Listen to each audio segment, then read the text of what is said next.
안녕하세요. 교통사고 전문 보상가 배상 TV입니다. 이번 사고에서 눈에 띄는 점 어떤 게 있을까요? 결국은 뒷차가 다 책임져야 되는 명백하게 무과실이 나와야 되는 사고입니다.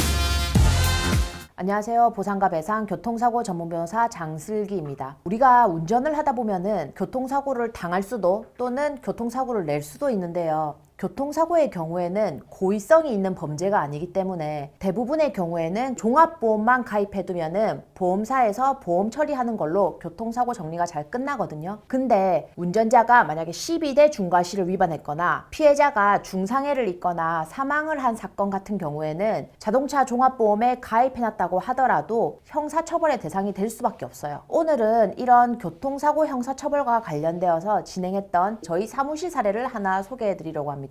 저희 의뢰인이 그 밤 9시쯤에 퇴근을 하면서 부모님 집에 맡겨둔 아기를 데리러 가던 중이었는데 그 아기가 밤잠을 잘 시간이 다 돼서 의뢰인분 마음이 굉장히 급했대요. 그래가지고 의뢰인이 부모님 집으로 그 가던 도로는 편도 3차로 왕복 6차로로 굉장히 큰 대로였기 때문에 운전자의 입장에서는 무단횡단을 하는 사람이 있을 거라는 생각을 전혀 못했고 제한 속도가 50km인 도로였는데 110km 정도로 이제 과속을 해서 가고 있었어요. 그러면 절대 안 되는데 이제 마음이 너무 급해서 과속을 하게 된 거겠죠. 그러던 중에 횡단보도에서 보행자 신호가 아닌데 무단횡단을 하던 보행자가 있었는데 그 보행자를 못 보고 그대로 충격했고 결국 이제 피해자분이 사망하셨어요. 피해자분이 학생이었기 때문에 아이를 키우는 그 아빠의 입장에서 저희 의뢰인분도 굉장히 죄책감이 컸고 저희도 피해자분이나 그 가족분들 생각하면 마음이 참 아픈 사고였습니다. 이런 사고처럼 12대 중과실 위반, 그러니까 속도 위반으로 피해자가 사망한 사고의 경우에는 운전자가 종합보험에 가입해놨다고 하더라도 경찰 조사를 받고 결국 공소제기가 돼서 형사재판을 받게 되거든요. 이 의뢰인분은 교통사고를 낸 직후에 이제 경찰 조사를 받아야 되는 상황이 생기니까 변호사 도움을 받아야 될 것 같고 그렇게 이제 변호사 사무실 막 알아보다가 저희 사무실에 사건을 맡겨주셨습니다. 이게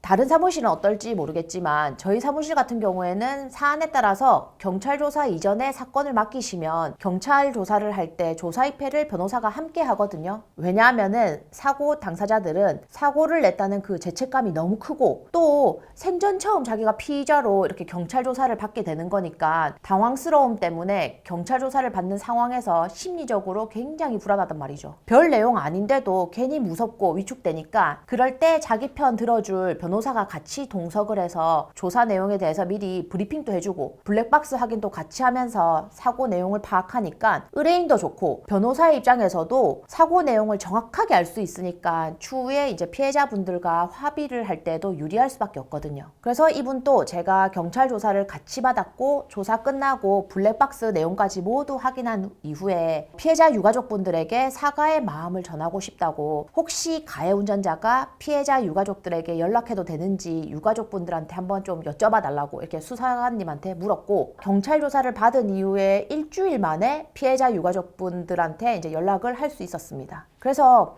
가해 운전자가 이제 너무 죄송하다고 먼저 사죄를 드렸고 저희 사무실에서 피해자 가족분들한테 다시 연락을 해서 그 피해자 측 대리인이랑 이제 형사합의 이야기를 해가지고 의뢰인분이 가입해둔 운전자 보험으로 형사합의금을 지급하는 내용으로 형사합의를 이끌어냈습니다. 그렇게 피해자 유가족분들과 형사합의를 했고 처벌 불원서도 받은 이후에 법원에 그 자료들을 다 제출했고 변호인 의견서로 이 사고가 어떻게 발생했는지 그리고 가해 운전자가 어떤 반성을 하고 있는지 그다음에 우리가 피해자랑 합의를 한 사실 그리고 피해자로부터 처벌 불원 의사를 전달받은 사실 이런 것들을 모두 강조해서 변론을 진행했고요. 결국 가해 운전자는 벌금형 선고를 받고 운전자 보험으로 그 벌금을 내고 이렇게 사건을 종결할 수 있었습니다. 이 사고처럼 피해자의 일부 과실이 있는 사고로 피해자가 돌아가신 경우에는 사안에 따라서는 다르겠지만 피해자 유가족분들한테 사죄를 구하고 형사합의만 잘 이루어낸다면은 벌금형 선고도 충분히 가능합니다. 그러나 피해자 유가족분들의 마음을 상하게 하지 않으면서 형사합의를 꺼내려면 교통사고 피해자들의 마음을 잘 아는 교통사고 전문 변호사의 도움이 필요하겠죠. 왜냐하면 피해자분들의 상황을 잘 이해하고 보험사로부터 이렇게 하면은 더 많이 배상받을 수 있다라고 알려드리면서 가해자의 그 합의 의사를 전달하면은 대부분의 피해자분들은 저희에게 마음을 잘 열어주시더라고요. 이런 사례처럼 교통사고로 사망사고를 냈는데 본인이 운전자 보험에 가입해 있는 분들은 경찰 조사를 받기 전부터 저희 사무실에 연락을 주시면 저희가 경찰 조사부터 피해자와의 형사합의 그리고 재판 진행까지 모두 도와드리니까 주저하지 마시고 보상과 배상으로 연락 주세요. 오늘 영상은 여기까지고요. 다음 영상에서는 더욱 유익한 주제로 찾아뵙겠습니다.